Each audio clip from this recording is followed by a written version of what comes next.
Okay, so why am I picking on the blue light?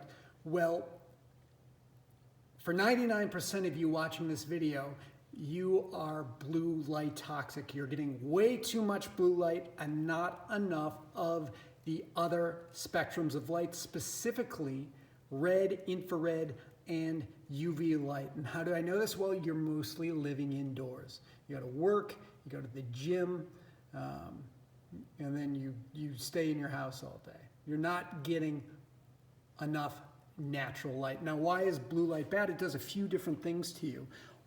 Two of the major things being it destroys your photoreceptors by ruining that weak covalent bond between retinol and vitamin A. And it also makes your mitochondria extremely inefficient and not good at producing energy by increasing percentage heteroplasmy rate. And what essentially the blue light does when it's unbalanced by the other lights naturally is it ages you faster. You age faster, and then you get diseases at younger and younger ages.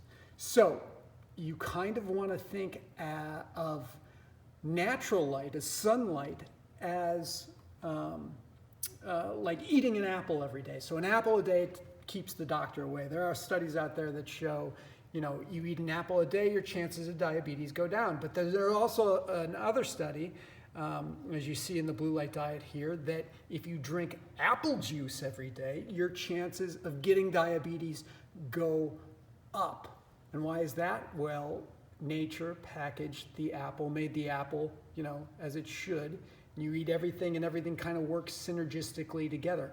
Man screwed the apple up by just making the apple juice, taking the sugar out and putting it in the water, and you're going to get a disease like that. Okay, so think of unbalanced blue light as kind of like the high fructose corn syrup. You want to avoid it as much as possible, and I'm going to show you the difference in light spectrums here right now. Now this is called a spectrometer. And what a spectrometer does is basically show you the nutrient profile of the light you're being exposed to.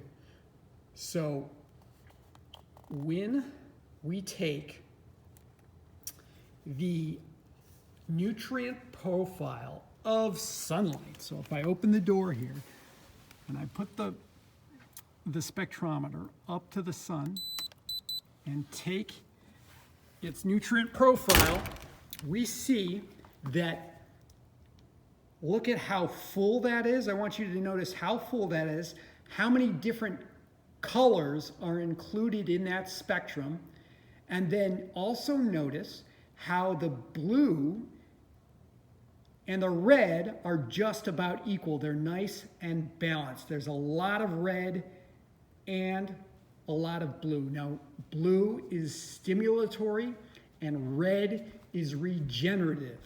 Okay, so blue kind of creates some damage, and red is built into sunlight to clean up the damage that blue creates. Now, the problem is most of our artificial lights don't have this natural, number one, they're not as full, all right? So you are suffering from malillumination, but also they have way more blue and not enough red. So let's look at the TV screen right here, and let's take the color temperature of TV. Look at that. Look at how it changes. Number one, you see how much less light there is in it. So getting exposed to that every day, you are missing out on a lot of frequencies of light. And then even worse, look at that spike of blue light right there. Look how little red there is and that huge spike of blue. And that is just bad news for your photoreceptors, your circadian rhythm, your mitochondria. It's aging you faster, you're getting disease faster. Now let's look at a device like a phone here. This is a Kindle, So it's a little bit different. It's probably got a filter on it, but let's check it out anyway. So there you go. That's a Kindle screen. Again, notice how there's way more blue and not enough red. So you are aging yourself faster and you're not repairing the damage that blue's creating, because there's the red and the blue are unbalanced. Now let's look at a computer screen. Okay, so these are just sources of light that you're surrounded by every day. Well, the computer screen isn't turning on at the moment, so, oh, here we go. Okay, so this is the computer screen.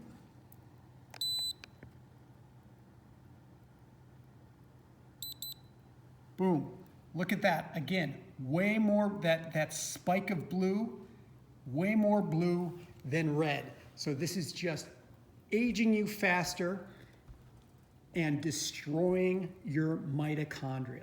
Your body, you've got photoreceptors on your body, in your eyes, that are paying attention to this all day long, and you are under fake light, these fake lighting spectrums all day long.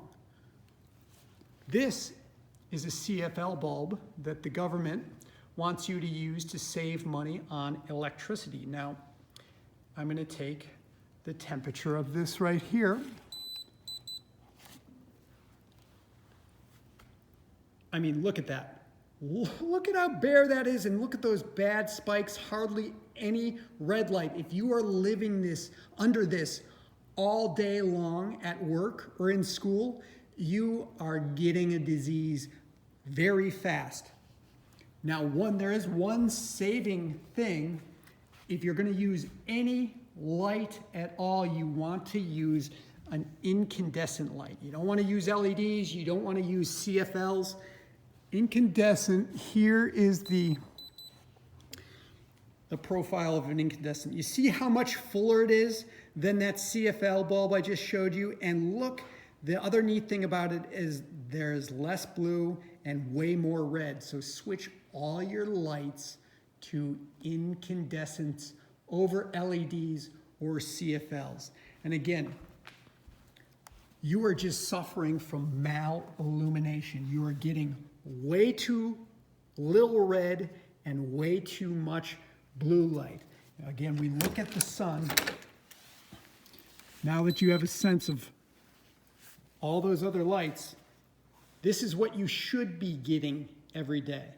But when you sit in front of a computer screen, you sit under LED or CFL light bulbs, and you stick an iPhone in your face all day, you're not getting any of that. You're way too blue light toxic. Even inside, let's say you have no lights on, but you're just surrounded by glass. The glass even reduces the amount of red light, as you just see what I did there. I just took the sun through the glass. The glass drastically reduces the amount of red light you're getting. So you're basically blue light toxic anyways, even if you don't turn lights or computer screens on, because the glass filters out a lot of the red light and a lot of the UV light.